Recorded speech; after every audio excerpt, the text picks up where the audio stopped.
We're here at Whale Chine car park. We're going to go fossil hunting on the beach today at Whale Chine. Well, it looks like Whale Chine is off limits unless you're a bird. Well, I'm just going to go and peer over the edge and see what we're talking about. So there is a beach down there, and there is a set of steps now being used by birds for roosting. But unfortunately, no access to the beach or foreshore, because there's no safe route down there. So we're going to have to move on, go somewhere else, I guess. So we're just wandering along the shore in Compton Bay, beachcombing, looking for fossils. And I found a couple of things I think might be quite interesting. We'll stop and have a recap in a minute. But it's kind of hard to tell what's fossil and what's just rock. Of course, all of these things are flints, so they are derived from fossils of sponges and other marine organisms. But what we're really looking for here today is dinosaur bones, fish teeth, recognisably animal things. As I say, I found a couple of promising things, so we'll have a look at those in a moment. I'm finding quite a lot of this sort of thing, which might be a bone, it might be a tooth, but it also might just be a cylindrical flint.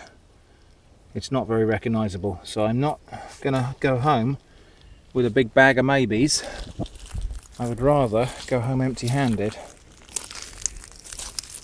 Well, of course I'd prefer to go home with at least one recognisable find today. But you know, we've got to take our chances. I'm also finding a fair bit of this sort of thing, which I believe is sedimentary rock with inclusions from mollusks or something like that in it. So we might take one or two pieces of this home. Lots of little shells in there, I think, probably. Okay, I think we've spent enough time looking down, so I think we're going to wander along a bit further, see how far we can get and see what's out there as the tide drops, and then we can spend a bit more time staring at the ground on the way back, see if there's any more finds.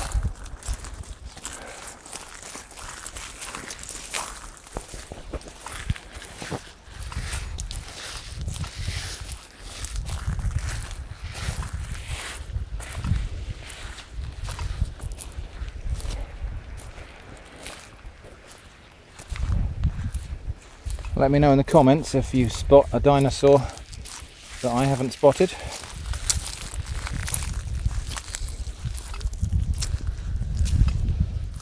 Here we've got different layers of clay being uncovered by the erosion of the beach, and so all the different sediment layers are being exposed sequentially. So as we see, this layer here I'm stepping down onto is below the one I stepped off of.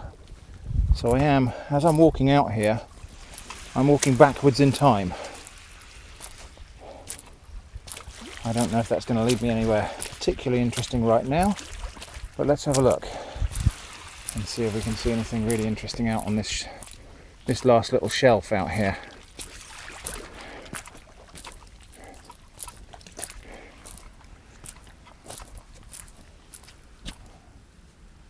Okay, I don't know if that's the tide coming back in. It could be, so we'll have to keep an eye on that. Now, this is interesting, but not natural. Great big piece of a winch by the look of it. Huge, great big chunk of iron. Probably was originally up on that cliff, maybe a lifeboat winch or something like that.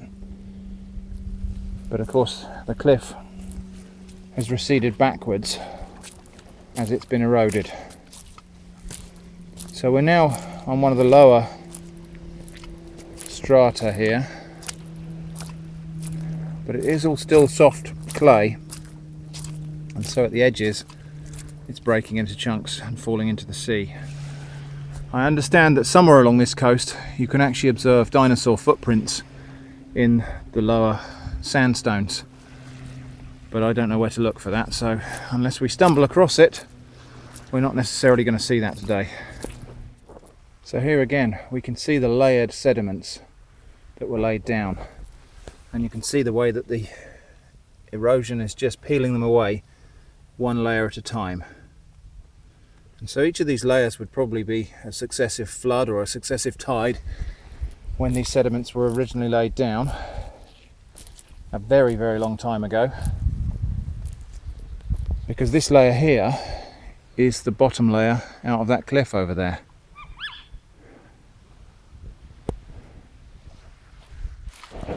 Some interesting bits of sandstone here, obviously a little bit harder than the surrounding rocks and sediments, and so it's formed these group of little mushrooms which won't last very long.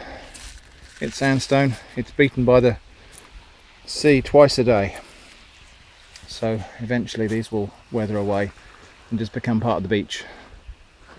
So here we can see the process by which these cliffs actually collapse. So the waves have come all the way up here and washed and undercut a rock layer there. This cliff doesn't really have the integrity to stand on its own, and so eventually that undercut will lead to catastrophic failure, and a big chunk of this cliff face will come sliding down.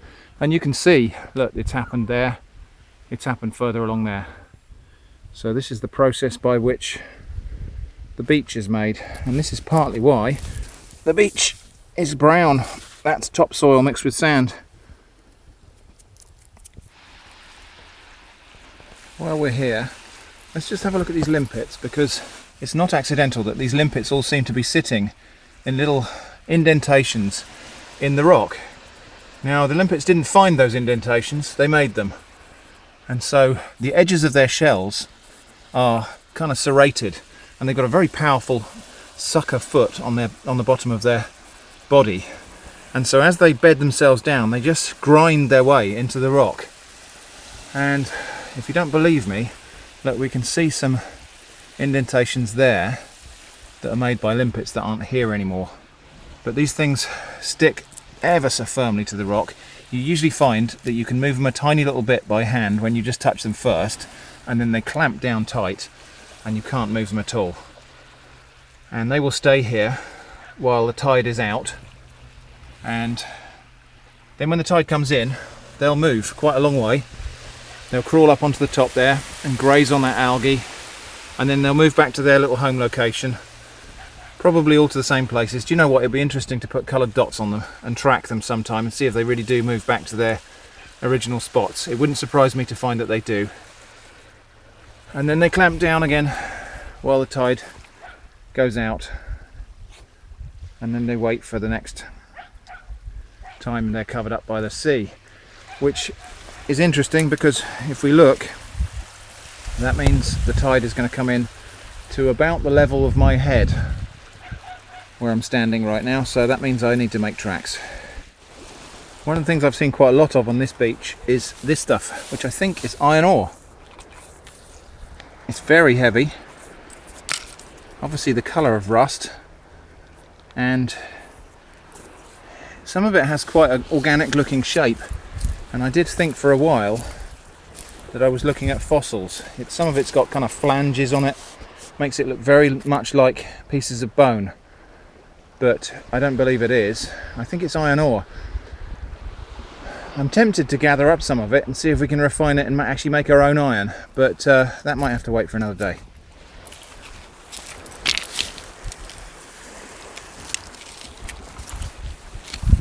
I also keep getting excited by seeing this shape in the sand, because that's the shape of a shark's tooth, but of course that's not a shark's tooth, it's just a triangular rock sticking up out the ground. So we still haven't found any dinosaurs. However, I did find a nice piece of fossilised wood. So essentially coal. This is the fossilised trunk of, well, something or other. I think that's probably been a whole trunk at some point, and it's been squashed flat and compressed into coal. So I think we'll keep that. So let's have a quick review of what we found today. Well, this one got me really excited because look at the shape of it. It's bone shaped, but actually it's really heavy and I can see metal under there. So I think this is a rusty old bolt or something like that. Could still be quite interesting once it's cleaned up because I don't know what that end actually is there. But anyway, that's not a dinosaur bone, unfortunately. Found quite a few pieces of this stuff, which does look like some sort of sedimentary rock with just jumbled shells embedded in it, but nothing very recognizable. This thing, I don't know, it could be a piece of a bone, could just be a piece of rock in the shape of a bone, not really sure. This one I'm fairly sure is the end of a piece of dinosaur bone because of the structure I can see underneath there in the end. This one is either a burrow that's been infilled, or it could be a piece of bone or a shell or something like that that's been fossilized. And this is the one that I feel most confident about. And I'm pretty sure this one is a section of bone because of that cylindrical shape on the outside there. And when it was wet, we could actually see some little indentations which could have been where the muscles attached and so on. A couple of things that weren't fossils. I found some really nice pieces of sea glass on this beach, really very rounded, which goes to show how vigorous the surf is here. And this rather nice little cone shell, which not old, in fact it's probably only just been vacated, but I thought it was quite pretty.